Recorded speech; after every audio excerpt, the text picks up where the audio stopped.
Hoy es miércoles 29 de enero de 2025.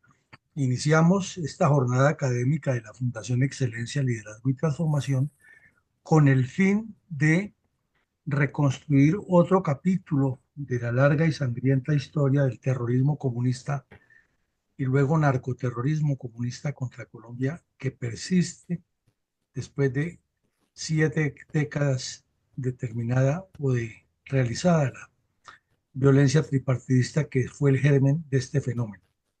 El tema que vamos a analizar hoy, algunos de los múltiples hechos sucedidos en julio de 1990, producto de la desatada que se pegó la coordinadora guerrillera Simón Bolívar, integrada de manera conjunta por las FARC, el ELN y el EPL, como consecuencia de el triunfo en las elecciones de César Gaviria Trujillo, el anuncio del inicio de una asamblea constituyente en la cual el M-19 que se acababa de rendir, acaban de entregar estos terroristas, se había convertido en la estrella, la vedette de la política colombiana y obviamente a los otros tres grupos narcoterroristas no les convenía que los opacaran ni que el gobierno entrante se saliera con la suya demostrándole al país que el terrorismo comunista era cosa de antropófagos, de dromedarios, de dinosaurios del pasado, y querían estar vigentes opacando ese episodio por el cual tanto habían luchado, pero como no eran ellos, que se produjera una asamblea constituyente para cambiar la constitución por gestión del M-19 y no por gestión de las FARC, el ELN y el EPL, había que destruir a Colombia porque ellos no eran los que iban a encabezar esa situación. Esa es la triste y lamentable historia de el comunismo en Colombia y desde luego el señor de Rux en su pasquín supuestamente informa de la verdad, ni por equivocación menciona estas realidades. Entremos en materia, mi coronel. Mi coronel, buenos días para todos. Para contextualizar a nuestra audiencia, en términos generales, ¿cómo podríamos analizar la situación organizativa y de acción criminal de la coordinadora guerrillera Simón Bolívar durante el mes de julio de 1990? La debilidad de carácter del señor Vigilio Barco, a quien por ahí últimamente en Caracol Televisión han querido vendernos el mensaje que fue un gran líder y un gran salvador, quizás se puede simplificar en esta foto del terror. Las solos aspectos, la fisonomía de los 5 bandidos que están ahí sentados dan la pauta para entender la clase de asesinos que estaban destruyendo a Colombia y la clase de delincuentes que son los comunistas armados y desarmados. Aquí vemos a Bernardo, a Francisco Caraballo del EPL, a Tiro Fijo, al cura Pérez, a Alfonso Cano y Joselo. Rigoberto Lozada Arias Joselo, compadre de Tiro Fijo y fundador de las FARC. Y compadre porque Tiro Fijo era el padrino de bautismo de un hijo de Joselo, que estudió en la Unión Soviética y en Israel. Era un ideólogo o es un ideólogo del Partido Comunista que se mueve por el país incitando a la delincuencia cuando estudió en el exterior con dineros del secuestro y el narcotráfico colombiano. Bueno, eso al margen. Pero ¿por qué decimos que la debilidad de carácter del señor Barco? Que Barco, con razón le decían en forma folclórica y jocosa en los medios de comunicación que se merecía el premio Nobel de Física porque era el único barco que vivía en la Luna. Este señor nunca entendió la realidad del país en esta parte del orden público porque él andaba en otros menesteres y como quien gobernaba era su secretario de presidencia, el señor Germán Montoya, pues ahí sí que es cierto que esto andaba desfasado. Y la parte de la paz se la manejaba un político novato, bisoño, politiquero oportunista de nombre Rafael Pardo Rueda. Y su comisionado de paz o su enlace con las FARC era nada menos que Álvaro Leiva Durán, que lo único que le faltaba era colocarse el brazalete de las FARC y decir nosotros los farianos, porque el resto, toda su actitud y su comportamiento era como la de un miembro de las FARC. Entonces, permitió, toleró que los bandidos se reunieran en Casa Verde desde el año 87. Y aquí falta Vera Grave, que era la otra que integraba esa cuadrilla de bandidos, porque ya el M-19 había iniciado su proceso de rendición debido a los duros golpes que le ha dado el ejército. O si no, también hubiera estado en esa foto. Y estos sujetos se dedicaron a destruir el país. Y como lo decíamos en el preludio, en el momento en que la calentura de unos estudiantes encabezados por Inestrosa y por Claudia López y otros jóvenes politiqueros manipulados por los conservadores liberales y comunistas, ansiosos de repartirse la torta y sacar más dinero del Estado con otra actividad, no tanto para transformar la Constitución, sino por lo que significaba ese bombo. Entonces hicieron la convocatoria a una constituyente. Y en esta foto, que es histórica para el terrorismo en Colombia, se ven todos esos símbolos agresivos de terroristas encabezados por Jacobo Arenas, que ya había ido a la paila del infierno a reunirse con Stalin y los demás bandidos, eh, acordaron desatar una oleada sin par contra Colombia de terror para protestar porque se hiciera una asamblea constituyente y para exigirle al entrante desgobierno de César Gaviria Trujillo que se arrodillara ante ellos. Al mismo tiempo que desataron esa oleada de terror, ahí hay un micrófono cerrado, abierto que nos está...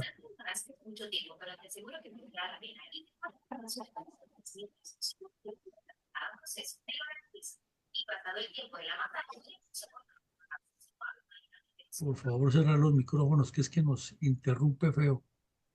Es el micrófono del coronel Ortiz. Bueno, entonces desataron esa oleada de terror y con la complicidad del gobierno de Venezuela, que todavía no era chavista, eso hay que decirlo claramente, el gobierno del señor Carlos Andrés Pérez, facilitaron que la embajada venezolana le sirviera de show y aquí unos terroristas hicieron una supuesta toma a la embajada venezolana y de ahí salieron para Clavo Norte. Entonces, en síntesis, hubo debilidad de carácter del señor, otra vez,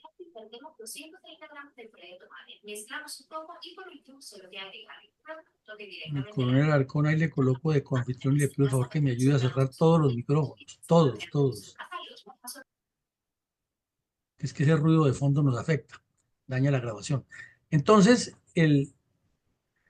lanzaron esa oleada de terror, se declararon contrarios a la Constitución y promovieron la destrucción de Colombia con la complicidad de la Embajada de Venezuela, que, repetimos, todavía no estaba en manos de Chávez, pero que para hacer politiquería interna y desviar la atención de lo que les pasaba, entonces se declararon mediadores de la paz en Colombia.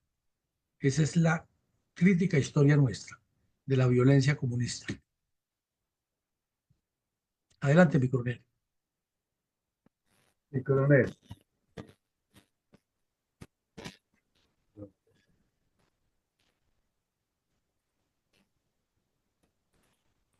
Adelante.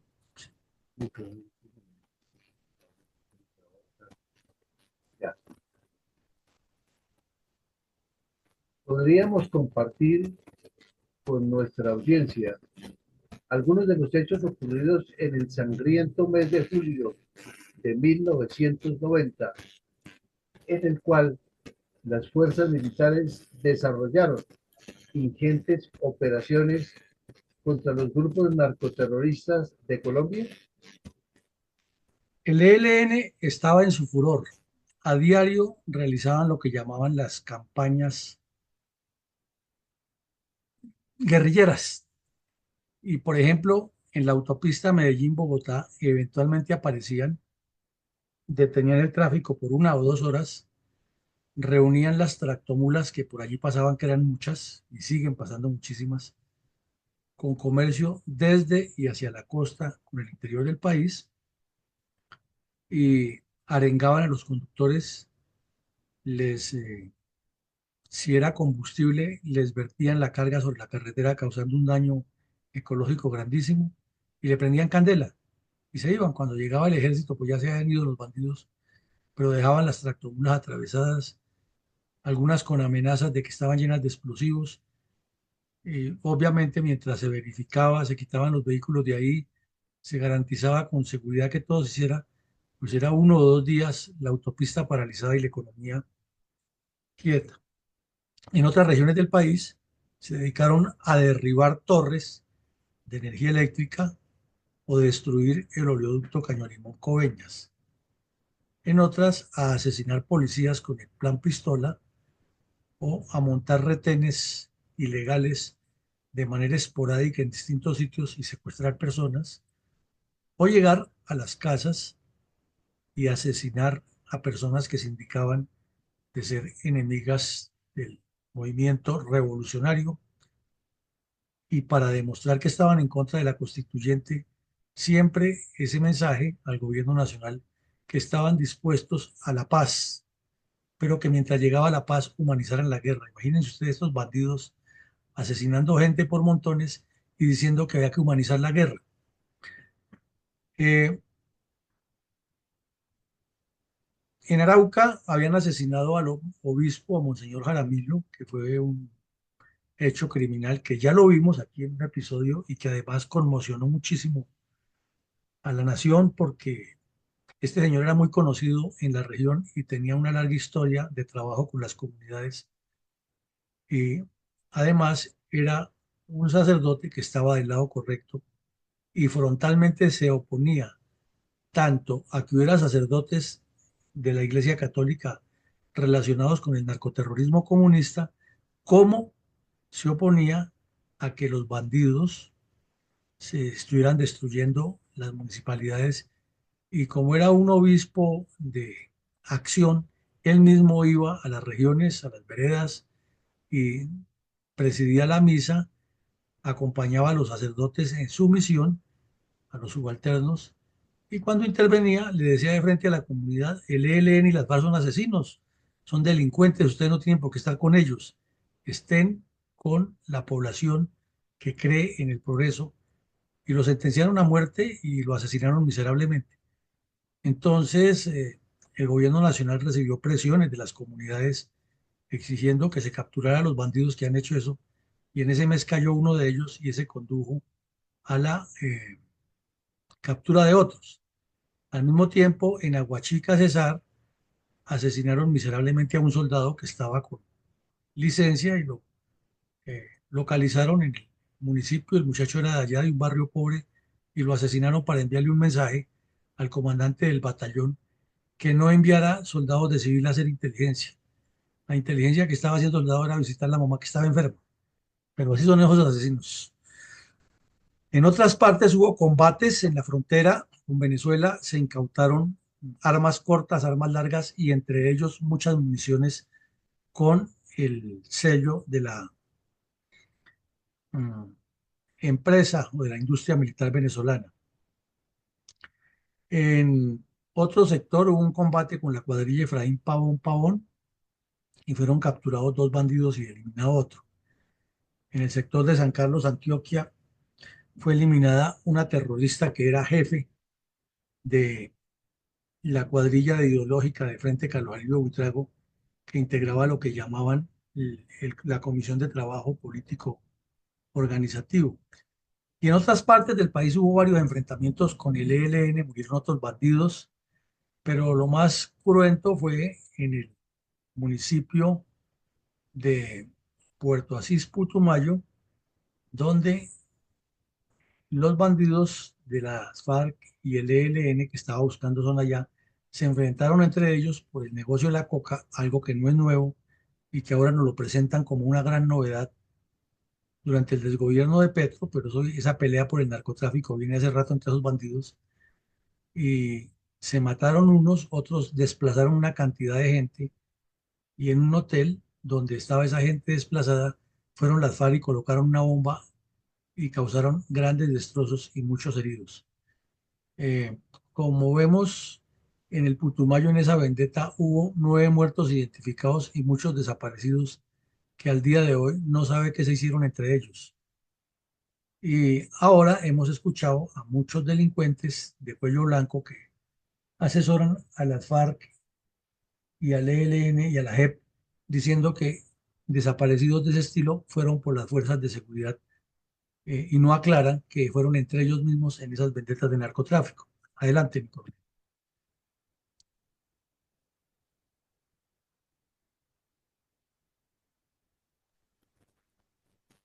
El coronel, ¿cómo se desató la violencia entre carteles del narcotráfico en la intendencia del Putumayo en julio de 1990? Bueno, como dato de precisión histórica, el Putumayo se vuelve departamento a partir del 91, que se crea o que se aprueba la Constitución Nacional y desaparecen las intendencias y comisarías de lo que se llamaban los territorios nacionales, que en geopolítica lo llamaríamos el hinterland, ya que eran los territorios que están ubicados en la parte externa del centro político, económico, social y cultural de la nación, que es la capital de la República, y estos municipios completamente alejados del desarrollo nacional y sin integración adecuada con el resto del territorio, algo que desafortunadamente, más de 30 años después de promulgar esa constitución, se mantiene casi intacto en su desgracia. Para esa época, el Putumayo, ya lo hemos visto aquí, había iniciado en los años 80 a ser el epicentro del narcotráfico en complicidad con el señor Roldós en Ecuador, con eh, Torrijos en Panamá, para mover droga hacia Estados Unidos y el Caribe, cocaína. Eh, por esa razón, el Putumayo se volvió apetecido para todos los grupos terroristas. Como también lo hemos visto y lo hemos explicado aquí varias veces, comienzan a integrarse la coordinadora guerrillera o la coordinadora nacional guerrillera inicialmente a comienzos de los 80, en la que estaban EPL, FARC, M-19, Quintín Lame y otros grupitos terroristas pequeños, pero el ELN no estaba. Se deshace esa coordinadora nacional guerrillera y se forma la coordinadora guerrillera Simón Bolívar, en la que entran todos ahí sí, con el ELN, que ahora se llamaba Unión Camilista. Pero el M-19, muy golpeado por el ejército y ante lo que le quedaba de espacio político, aprovechan la debilidad de carácter del señor Barco y la politiquería del señor eh, Rafael Pardo Rueda y terminan promoviendo con los jóvenes que estaban en la línea del Partido Comunista y los oportunistas politiqueros la constituyente, y entonces el M-19, de estar derrotado políticamente, de estar humillado por el ejército en el campo de batalla, da un salto cualitativo y se convierten en la vedette y la estrella, y hasta nos transforman la constitución, y 30 años después pues, nos metieron un terrorista de presidente. Esa es la visión política de los grandes estadistas que tenemos aquí, y se jactan y siguen en la misma, hablando nomás de candidatos, mientras la izquierda mira a largo plazo y desarrolla lo que les corresponde. En ese escenario, deciden que si el Putumayo estaba produciendo tanta coca, pues debían estar todos presentes, y como estaban en coordinadora guerrillera, los cabecillas acuerdan eso. Pero es que acuerdos entre bandidos jamás funcionan porque hay dinero de por medio. Y de remate, otro delincuente muy conocido, que no era comunista, pero que sí era un bandidazo, era el socio de Pablo Escobar, que era Rodríguez Gacha. Él ya tenía también sus negocios allá, y el pacto que preexistía era simplemente que los narcos de Rodríguez Gacha seguían desarrollando el negocio oscuro y le pagaban un dinero a los bandidos para que los aseguraran y a que los protegieran y les facilitaran que las fuerzas militares y de policía jamás llegaran a sus laboratorios y sitios de procesamiento de coca. Pero como acuerdos entre bandidos son acuerdos espurios, pronto comenzaron a matarse entre todos por negocios y llegó a desatarse una guerra terrible. El problema más grave todavía era que no había unidades militares con jurisdicción definida y permanente sobre el Putumayo. Eso había sido una de las áreas de operaciones del Grupo Cabal, que no tenía suficientes unidades. Y lo que se solucionaba en ese momento era organizar una especie de fuerzas de tarea, era recoger una colcha de tropas del batallón Palacé, del batallón Pichincha, del batallón eh, Boyacá y del grupo Cabal, y cada uno ponía una unidad y armaban unas unidades transitorias que por el licenciamiento de los soldados, por las vacaciones, los traslados y los demás movimientos administrativos, se complicaba mucho el manejo de esas unidades. Y además, el comandante no era un comandante nombrado en propiedad, sino que era temporal. O un tiempo le correspondía al Grupo Cabal, otro tiempo le correspondía al Palaceo, o de la misma tercera brigada enviaban a un oficial del Estado Mayor a que dirigiera las operaciones. Entonces, eso no podía funcionar así. Y bien, sin embargo, pues el ejército cumplía con su tarea donde se podía, y eso terminó en que los enfrentamientos fueron tenaces, y es una de las razones por la que posteriormente se activó Comando Operativo o Comando Específico del Putumayo, ya en propiedad, pero mientras se organizaba, se trasladaban los cuadros de mando, se reclutaban los soldados, pues eso era un proceso, la apropiación de recursos, y los bandidos hicieron fiestas, y ahí fue cuando se presentó esa oleada de terror, que un grupo asesinó a otro, desplazó una cantidad de personas, y como dentro de esas personas había gente que no le caminaba a las FARC y estaban hablando de paz, fueron y le colocaron una bomba al hotel donde estaban alojados todos no, muchos de los que se habían desplazado, y lo más fácil era echarle la culpa al mexicano, que era el brazo derecho de, o Rodríguez Gacha, el mexicano que era el brazo derecho de Pablo Escobar, y con eso disimulaban la acción de las FARC, y hasta el día de hoy nadie les ha dicho públicamente que fueron los autores de ese crimen de lesa humanidad, atentar con una bomba contra unas personas que estaban allá alojadas, y afortunadamente el ejército desactivó otra bomba de mayor poder donde estaban muchas mujeres y niños campesinos que se han escondido en ese hotel, y la bomba iba a estallar y hubiera matado por lo menos 100 personas. Y la habían colocado las FARC, pero era más fácil echarle la culpa a Rodríguez Gacha, y con eso disimulaban, porque como Pablo Escobar estaba en su fulgor asesinando gente, entonces todo lo que pasara en el país era mejor trasladárselo a él, y los bandidos se lavaban las manos. Esa fue la historia, mi coronel. Los bandidos guerrilleros, mi coronel. Usted habló en el preámbulo del episodio de una constituyente. Entonces, ¿qué sucedía mientras tanto en Bogotá con el embeleco de la séptima papeleta y la Asamblea Constituyente? Pues mi coronel, ya habían pasado las elecciones presidenciales, había ganado César Gaviria de carambola, porque no era la persona ni la idónea, ni la experimentada, ni moralmente estaba habilitado para ser presidente de la República. Era un politiquero joven del departamento de Risaralda, enemigo a muerte de las fuerzas militares, oportunista como el que más se ha caracterizado en su paso por el Congreso de la República como representante de la Cámara de Departamento de Risaralda, por ser el antimilitar más grande. Decía que las fuerzas militares eran aliadas con los delincuentes, que había que encarcelarlos, que lo mejor era buscar un ministro de Defensa Civil que les pusiera control, que un procurador general control, y luego Barco lo puso de ministro del Interior, siendo tan joven y sin tener la experiencia ni las condiciones, pero con lo politiquero que era, se alió con Raimundo y todo el mundo, con el diablo y con todos los asesores del diablo, y fue el politiquero estrella liberal de la rancia casta politiquera liberal que le ha causado tanto daño al país. Pero cuando vio que el señor Galán iba en ascenso, que era otro politiquero igual a él, oportunista, iba en ascenso, y con la participación que tuvo como impulsor de la séptima papeleta, desde años antes venía insistiendo en eso, no séptima papeleta, sino hablaba de cambiar la constitución.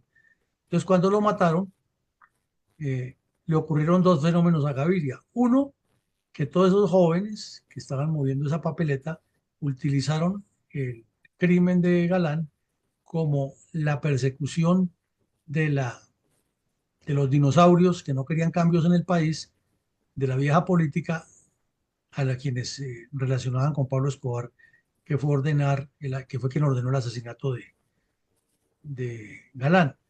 Y el otro, que el hijo de Galán, de manera irresponsable, que ahora aspira a ser presidente de la República, haciéndole un mandado a algún politiquero corrupto de eso, que el muchacho tenía 14 años en ese tiempo, que iba a saber el del destino del país.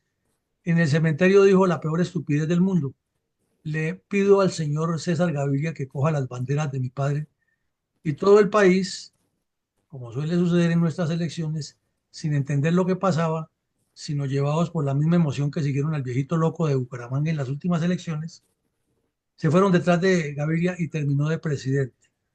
Entonces, en esa elección presidencial, sin que fuera legal, que eso nos lo he explicado aquí varias veces el coronel Caicedo y el doctor Andrés Úsuga, sin que estuviera dentro de las normas legales, se inventaron un cuento que es que la séptima papeleta, por la cual no votó mucha gente, pero las contabilizaron y era un porcentaje muy mínimo de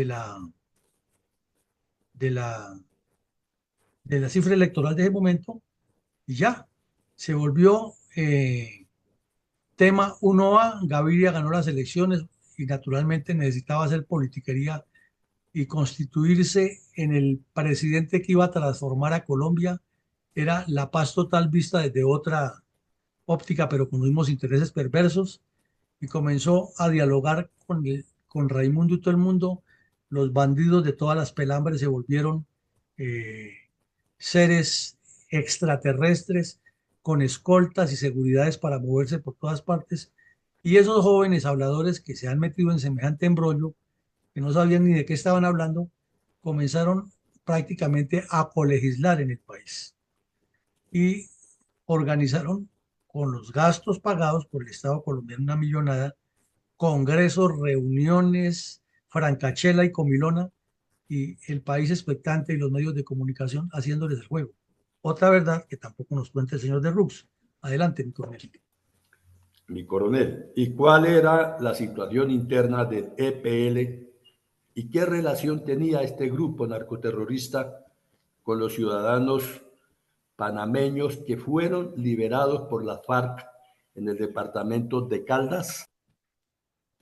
Ya hemos visto aquí en varios episodios que el cabecilla del EPL, Francisco Caraballo, tuvo serias divergencias con los demás cabecillas. También hemos visto que el EPL, a lo largo de su accionar criminal, tuvo 14 escisiones y de él surgieron 14 grupos distintos o 14 organizaciones delictivas que le hicieron mucho daño al país, y cada una se iba colocando un nombre, pero siempre con el cuento de que somos el verdadero EPL, como está pasando en este momento con las FARC. De cada supuesta disidencia surge otra y cada uno dice que son las verdaderas FARC, y finalmente lo que terminamos es en este desangre tan terrible que ha habido durante el desgobierno de Gustavo Petro. En ese momento ocurrió algo similar. Los terroristas que estaban en Urabá, que tenían contacto directo con el M-19, se convencieron que si iban a una asamblea constituyente apoyando al M-19, que estaba muy herido de muerte, entre todos podrían cambiar la constitución y acomodar a los intereses de todos los bandidos, y los cabecillas terminarían todos de embajadores y de altos cargos, como efectivamente ocurrió. Entonces le plantearon al bandido Francisco Caraballo que ellos estaban con ganas de retirarse, y de remate el ilustrísimo especialista, analista y conocedor de Colombia eh, del EPL, que se pasó luego al ELN, León Valencia, terminó formando un grupo que se unió al ELN, él era del EPL, que lo llamaron la Corriente de Renovación Socialista. Nombre funambulesco que indicaba que unos bandidos pensaban distinto a los otros, pero que querían seguir destruyendo a Colombia con otros métodos de terror sin hacerle caso a Caraballo. El otro que se le abrió fuertemente fue uno que le decían Marrano Mono, de nombre Bernardo Gutiérrez, que se hizo meter a la constituyente y se fue a vivir como 10 años en Europa a costa de los colombianos, y allá pobrecito le dio un infarto y entonces tocó pagarle una millonada a la familia, porque ha muerto un ilustre salvador en cumplimiento del deber, del sacrificado deber diplomático por Colombia. Entonces se le abrieron a este bandido y él la única opción que le quedó fue irse para Casa Verde, o mejor, quedarse en Casa Verde porque estaba allá al lado de Tiro Fijo para que le diera el cobijo.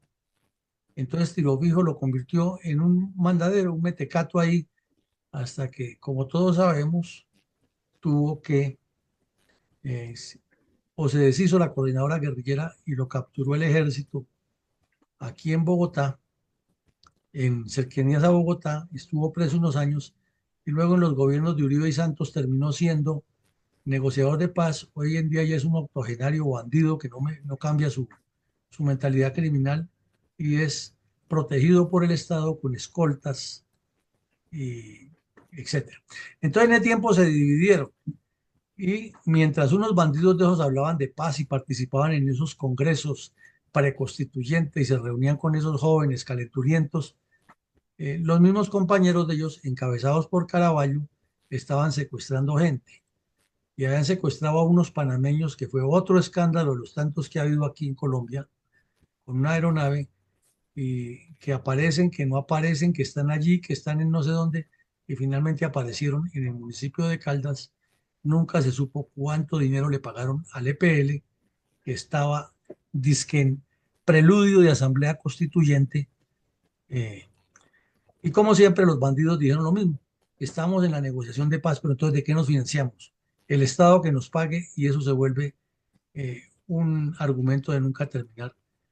Entonces vemos cómo el EPL jugaba. Pero de remate, el señor Rafael Pardo Rueda era el que salía por los medios de comunicación a darse champú y publicidad, a contar qué era lo que pasaba y que él estaba poniéndolos en sintonía porque él creía que ya iba a ser presidente. Y por lo menos Gaviria le hizo el favor de colocarlo en el Ministerio de Defensa a que comenzara a hacerle daño a las fuerzas militares, daño que han continuado todos, sin excepción, los ministros de Defensa civiles que hemos tenido, que han sido completamente incapaces e inferiores al reto, pero que todos, sin excepción también, han querido ser presidentes de la República, usando como trampolín la sangre de los soldados muertos con el cuento de que ellos son los estrategas.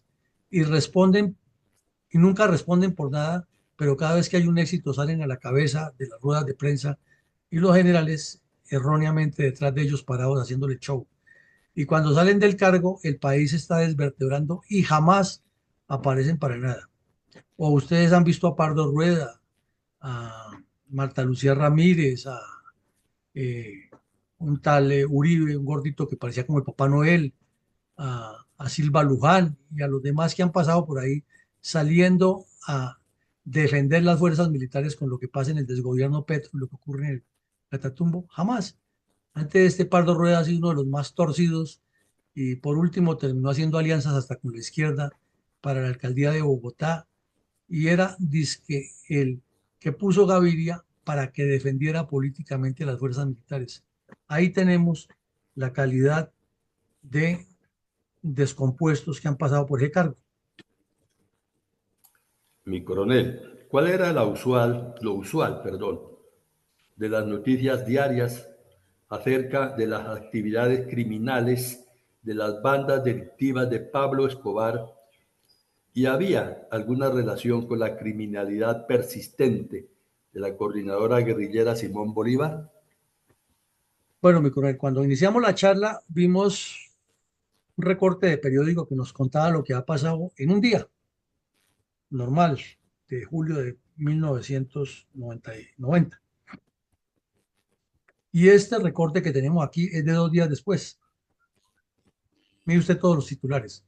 Dinamita y cocaína, golpes por partida doble en Antioquia y describen una cantidad de acciones que hizo la 14ª Brigada y la 4ª Brigada.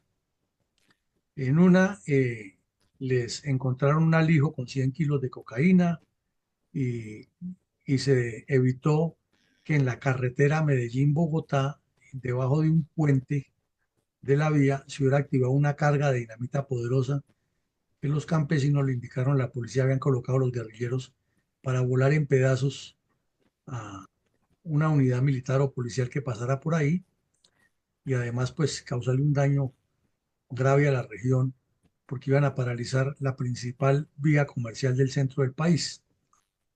Ese mismo día se allanó un laboratorio de coca de propiedad de las FARC y el cartel de Medellín, en la que se incautó la bicoca de 900 kilos de cocaína, perdón, de dinamita, nada menos. Imaginen ustedes 900 kilos de dinamita lo que tenían planeado esos bandidos.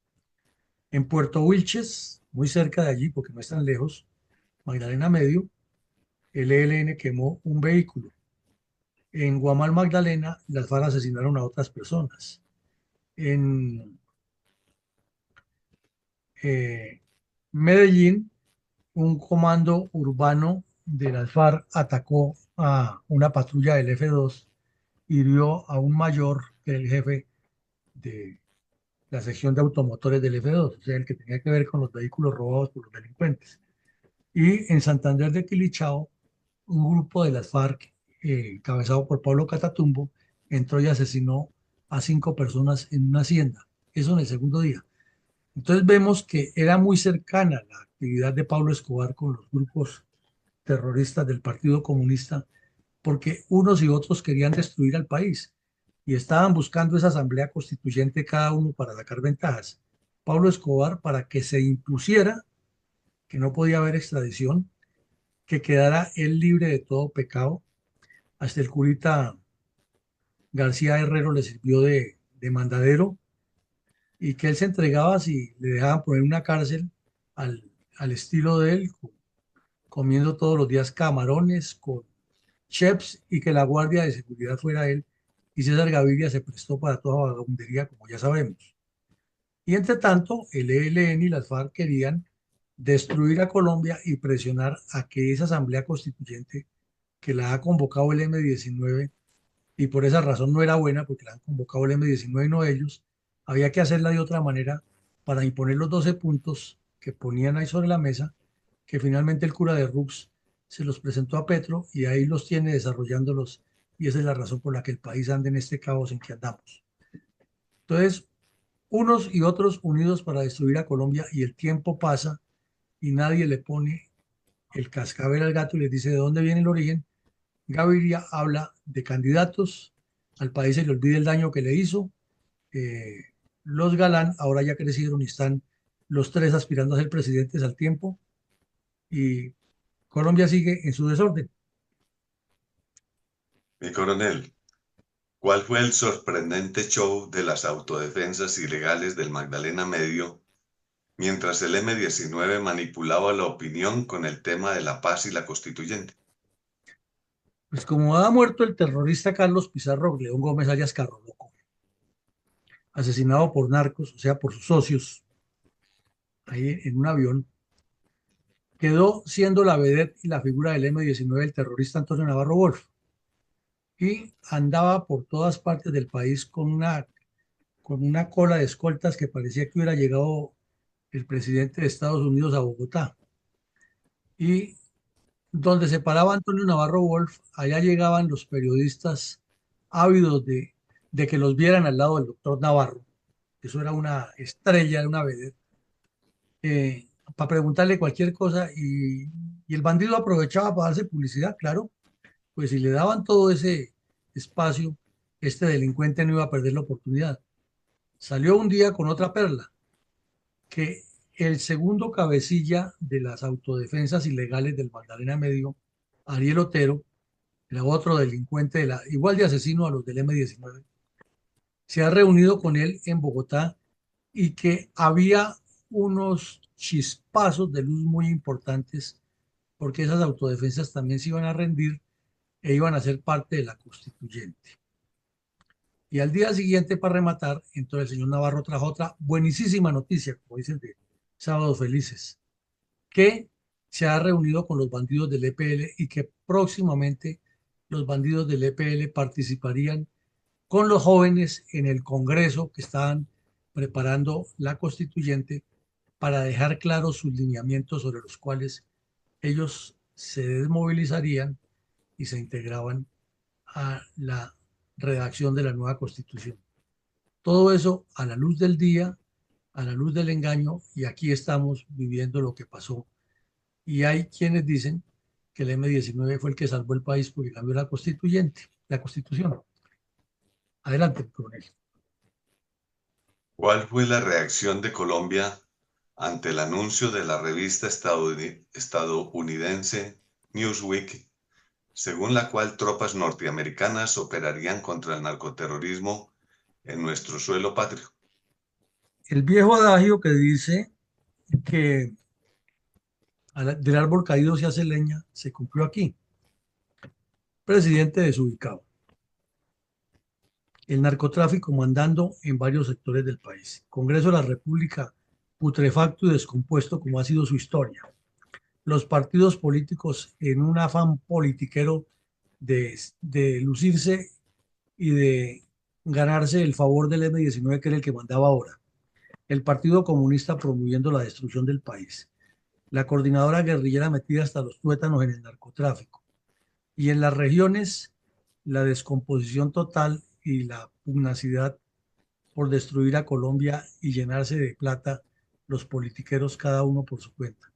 Y de remate, la revista Newsweek de Estados Unidos dijo que la única opción que le quedaba al presidente de Estados Unidos de la época para ponerle orden a Colombia era venir y desarrollar operaciones militares en territorio colombiano, igual a lo que ha dicho el señor Trump que toca hacer en México. Inclusive hablaban de lo mismo que dice Trump, ir a bombardear los campamentos. Entonces el canciller Julio Londoño Paredes, que también le picaba el gusanillo de la autopublicidad, probablemente también pensaba en ser presidente, porque es que todo el que llega a un alto cargo en Colombia sueña con ser presidente. Entonces también salió a terciar en el asunto y a debatir con una revista. Eso no es función del canciller. El canciller tiene que hablar directamente de Estado a Estado. Pero pues ahí tenemos que todo el afán de la publicidad es, es exagerado. Y peor todavía, no tenía por qué salir a los medios a decir que Estados Unidos no puede hacer operaciones en Colombia ni nada, porque simplemente la Embajada de Estados Unidos descalificó un día antes la publicación de la revista Newsweek y dijo que no, que Estados Unidos no iba a intervenir en Colombia, que respetaba a nuestro país y que no iba a enviar tropas, que seguía prestando la asesoría. Entonces, ¿para qué salía el canciller a darse publicidad? Es que la vanidad va muy de la mano con los daños que las dirigencias le causan al país. Y coronel, ¿cómo estaba operando la extradición de los mafiosos narcotraficantes colombianos hacia los Estados Unidos? Estaba operando afortunadamente bien, porque la DEA tenía una buena relación en ese momento con la Dirección Nacional de Instrucción Criminal y porque la información que pasaba era muy exacta y se habían capturado un poco de personas. Entonces, si eso mismo lo estaba ratificando por escrito la embajada, si la prensa misma estaba publicando, como vimos aquí, que había resoluciones de extradición y que se iban eh, a enviar más bandidos de esos para Estados Unidos. Parece ser que era como hacerle un mandado a Pablo Escobar de decirle, oiga, sí, esto está en este momento ahí, pero Estados Unidos no puede venir por usted y estamos luchando contra el narcotráfico. Entonces los bandidos en la cárcel se declararon en huelga de hambre y Pablo Escobar aprovechó para decir, obviamente, que él tenía el deseo de entregarse, pero que no lo fueran a meter a la cárcel porque lo iban a extraditar. O sea, miren ustedes cómo se juega en la politiquería permanentemente con la realidad del país. Entonces, ¿qué hacía el gobierno Barco en contra de los colombianos a puertas de finalizar su cuestionado periodo presidencial? Pues miren ustedes que no es por defender al actual bandido que tenemos, porque ese tipo no tiene ninguna defensa, pero sí es mirar las cosas en contexto y darnos cuenta cómo la politiquería ha jugado con el país. Miren ustedes en ese momento, el señor Barco logró que de una vez se aprobaran una cantidad de recursos por una cifra exagerada, casi 3 billones de pesos, para tapar un hueco y crear más burocracia con una cantidad de cargos que se inventó. Si miramos en retrospectiva y sin apasionamientos, la realidad, ¿qué tenía que hacer el señor Barco faltándole muy poco para su gobierno de dejar montados esos gastos? ¿Y qué tenía que hacer el señor Gaviria, que todavía no se había posesionado de presidente, porque estamos hablando de julio, le faltaban 20 días para posesionarse, ya ratificando y diciendo que eso era lo necesario para montar todo su show de la paz. O sea, si este sujeto descompuesto que tenemos ahora malgasta el dinero de esa manera tan aberrante, es que no es solamente él, es que es una tradición que han traído todos esos politiqueros y se inventan un poco de cosas que para pagar la deuda que ellos mismos han ocasionado y para dejar los cargos de quienes van a manejar eso, para garantizar devolverle el favor a quienes les consiguieron votos. Y entonces la cuestión se vuelve cíclica, porque ya estando ahí comienzan a hacer todas las oscuridades que conocemos, no solo para mantenerse, sino para seguir aumentando ese tamaño parquidérmico y seguir generando más nómina y mantener ese esquema de descomposición. Pero eso sí no lo mencionan los que cuentan la historia del conflicto. La terminan enfocando en que los bandidos han crecido mucho y que hay que hacer la paz con ellos. Pero no dicen que los bandidos que se roban el presupuesto y generan todo este caos son los que debían estar en la cárcel, reducir eso y hacer y gastar todo ese dinero en cosas para mejorar la situación del país que reduzca la violencia. Adelante, mi coronel. Con reverencia, admiración y absoluto respeto por todas las víctimas del terrorismo comunista contra los colombianos, escuchemos un minuto de silencio en honor a las vidas, sus obras y sus trágicos finales en manos de los desarmados criminales marxistas-leninistas que se apoderaron del crimen político en el país al final de la violencia tripartidista a partir de la década de 1960.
¿Tiene credibilidad y futuro la paz total de Petro si vemos en detalle perso- eh, el resonante fracaso de Belisario Betancur y Virgilio Barco, cuya idea laxa y débil de la paz era muy parecida a la del actual gobernante de los colombianos? Es muy simple de explicar. Una transformación es algo trascendental, ¿no? Transformar no es solamente cambiar, transformar es reenfocar, reestructurar, reencauzar y llegar a objetivos por caminos diferentes. Quiere decir que es el producto de acciones diferentes, de acciones eh, que sean influyentes, que tengan peso en las decisiones o que las decisiones tengan peso en las acciones. Juega en los dos sentidos. Pero si se hace lo mismo, como decía el maestro Einstein, los resultados serán los mismos. Y aquí no lo podríamos ver más patético y práctico y muy real. Si se está haciendo exactamente lo mismo que se hizo en esa época, convertir el presupuesto nacional en bolsa de intereses particulares. Si se está jugando con la buena fe de los colombianos, si el narcotráfico sigue estando en el centro del manejo tanto de la violencia política como de las estructuras que integran las decisiones del Estado. Si desde las regiones pulula esa actitud garosa y ventajosa frente al país, si los partidos políticos no son sino empresas de clientelistas, si quienes aparecen como futuros gobernantes, como fue el caso del señor Gaviria, que apareció de papayazo ahí después de que ha sido un politiquero oportunista y populista, llegó a ser presidente. Y se nos está repitiendo ahora lo mismo con populistas y presidentes, como lo hemos dicho aquí, hasta locutoras y gritones ya se creen presidentes. Pues simplemente estamos repitiendo lo mismo y ahora está este sujeto descompuesto que le agregó su dosis de comunismo personal y su resentimiento y su deseo de camorrear por todo y para todo, pues difícilmente se va a lograr la paz de la que se habla, porque además es muy etérea. La paz es vista desde cada sector como les conviene a ellos y no como le conviene al país. Síntesis, es imposible que Gustavo Petro logre algo que se llame paz para Colombia. Adelante con su comentario, mi coronel. Con mucho gusto, mi coronel. Hoy miércoles 29 de enero estamos presentando el episodio de la memoria histórica número 693, que trata de los fuertes golpes a la coordinadora guerrillera Simón Bolívar, realizada en julio de 1990. Objetivo Colombia. En los episodios 687 y 688 de los días martes 21 y miércoles 22 de enero de 2025, hablábamos del secuestro de dos patricios colombianos, a saber, Harold Eder en el Valle y Oliverio Lara en el Caquetá, respectivamente. Ambos por el grupo guerrillero terrorista al servicio del Partido Comunista FARC en 1965. Mientras el jueves 23 de enero Ogaño, el episodio de memoria histórica hizo alusión a varias masacres. Una de ellas, la masacre de 31 campesinos conservadores perpetrada por bandoleros liberales y comunistas en área rural del municipio de Tuluá, Valle, en 1957. Lo anterior, para recalcar que la violencia en Colombia viene de tiempo atrás y que ha sido gestada en el seno de los partidos liberal, conservador y comunista. Y ese tiempo atrás se refiere a la época de la violencia en Colombia, que según algunos se extendió desde 1946 hasta 1966. Solo hubo un interregno de paz y fue en el lapso del gobierno del general Gustavo Rojas Pinilla entre 1953 a 1957. Aquel periodo, el de la violencia obviamente, se caracterizó por la confrontación entre los partidos liberal, conservador y comunista, violencia política que lleva consigo lo social, lo económico y hasta lo religioso. Desde entonces Colombia no ha tenido un respiro de paz y prosperidad. Las reflexiones que en cada episodio de Memoria Histórica de Fundel presentamos están sustentadas en hechos verificables, porque nuestro objetivo es construir memoria histórica y nuestro deber moral es controvertir con pruebas fehacientes, mediante investigaciones bibliográficas, muchas de las falacias que con sesgos ideológicos se escribe sobre la violencia en nuestro país. Simples relatos y narrativas sin análisis profundo. Dos aspectos quiero resaltar en esta conclusión. Uno de ellos es lo expresado al principio de esta argumentación en cuanto que la violencia en Colombia tiene su origen en los tres partidos políticos, incluido el comunista. El otro aspecto es el de que la narcoguerrilla comunista sí puede ser derrotada militarmente. En uno y otro caso, ¿quién pudiera deducir lo contrario después de haber escuchado este episodio de memoria histórica? O si fuera poco, de los 692 episodios anteriores, lo que ha faltado para exterminar la violencia en Colombia, es decir, la narcoguerrilla de la FARC, ELN, EPL y otros grupos terroristas, es voluntad política. Pero es que no puede haberla cuando la misma política la ha consentido al no combatirla y creyendo con argumentos canijos y liliputienses, cuando no conchavados entre políticos y guerrilla, que los acuerdos de paz son la mejor fórmula para terminar la violencia en Colombia. La historia nos ha mostrado que los acuerdos de paz no han dado resultado.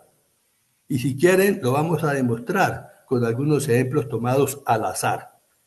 Por supuesto, los más recientes no se pueden descartar. Veamos. El supuesto acuerdo del gobierno del señor Santos con la FARC en el 2016 fue un fiasco completo. El grupo terrorista FARC estaba debilitado antes del acuerdo de La Habana y hoy, después de ese engaño, la FARC está más fortalecida. Otro. La supuesta paz total de Petro no es más que una futilidad en donde unos papanatas del gobierno simulan dialogar con unos avesados mentirosos terroristas del ELN, quienes después de haber sido diezmados por el Ejército Nacional en 1973, el gobierno del presidente López Michelsen los reencauchó cuando ordenó el fin del cerco sobre el ELN en la serranía de San Lucas. De no ser por eso, el ELN se hubiera exterminado militarmente. Ayer nomás, en el episodio 692, se demostró que el laxo y locuaz presidente Belisario Betancur, mediante la ley de amnistía e indulto número 35 del 82, le abrió la puerta a cuanto fascineroso se hacía pasar por guerrillero, y sin ir más allá, a los terroristas del M-19 que luego incendiaron el Palacio de Justicia con las consecuencias que todos conocemos. Vayamos más atrás. El presidente Rojas Pinilla había sometido a la guerrilla de los Llanos dirigida por Guadalupe Salcedo y Aljure, dos bandoleros de la época. El gobierno de Alberto Lleras Camargo entrega un territorio y autoriza las llamadas repúblicas independientes en el Tolima, dirigidas por alias Mariachi, alias Peligro, alias Vencedor y otros. Estamos hablando del año 1958. Pero por supuesto que lo tratado en el presente episodio es una muestra, si no la más próxima, sí la más patente, para demostrar que la suerte de nuestro país en materia política ha estado en manos de mentes aviesas que se transmiten el poder de generación en generación. Un caso por demás diciente y poco conocido es que uno de los asesores del presidente César Gaviria fue nada más ni nada menos que Alfonso López Michelsen, quien le sugirió cambiar el cargo de ministro de Defensa de un militar por un imberbe, Rafael Pardo Ruedas. Y ahí empezó la debacle de los ineptos ministros de esta cartera. Bueno, para terminar, iteramos. Todos los procesos de paz han servido solo para fortalecer a los enemigos de Colombia, narcoguerrilleros desarmados o armados. Y los resultados los estamos viendo en el Catatumbo, en el Cauca, en Arauca. O sea, el país está sitiado, pero eso no le interesa a los partidos políticos, que solo les preocupa recuperar el gobierno para hacer y deshacer y enriquecer sus arcas, aunque el país se siga destruyendo. Si seguimos en lo mismo, Colombia no tendrá un buen futuro. Es por eso que desde aquí, desde Fundel, proponemos crear un partido político serio con visión de país. Mi reflexión, gracias y feliz día. Bueno, mi coronel, muchas gracias. Después de su concreta y muy clara explicación complementaria a lo que sucedió en el año 90 como preludio de la constituyente que nos traería paz, maná, riqueza y pan del cielo, vemos que 32 años después, o 34 años después mejor, las cosas no siguen igual, sino peor, y que los mismos que en ese momento supuestamente llevaron a esos cambios están hoy destruyendo totalmente la institucionalidad con la venia de quienes dicen que han sido los salvadores de Colombia y que deben regresar antes de que este sujeto termine de descomponernos sin que nos demos cuenta que ellos son, por un lado y por otro, los responsables. También resalta usted algo muy importante que es eh, la conducta aviesa que ha habido frente al Partido Comunista y la forma como se ha mantenido la doble moral que este grupo le causa daños al país y terminan legitimándolo y hasta diciendo, porque hemos escuchado a esos intelectuales y dirigentes políticos, que era que antes la guerrilla sí tenía ideales. ¿Cuáles ideales?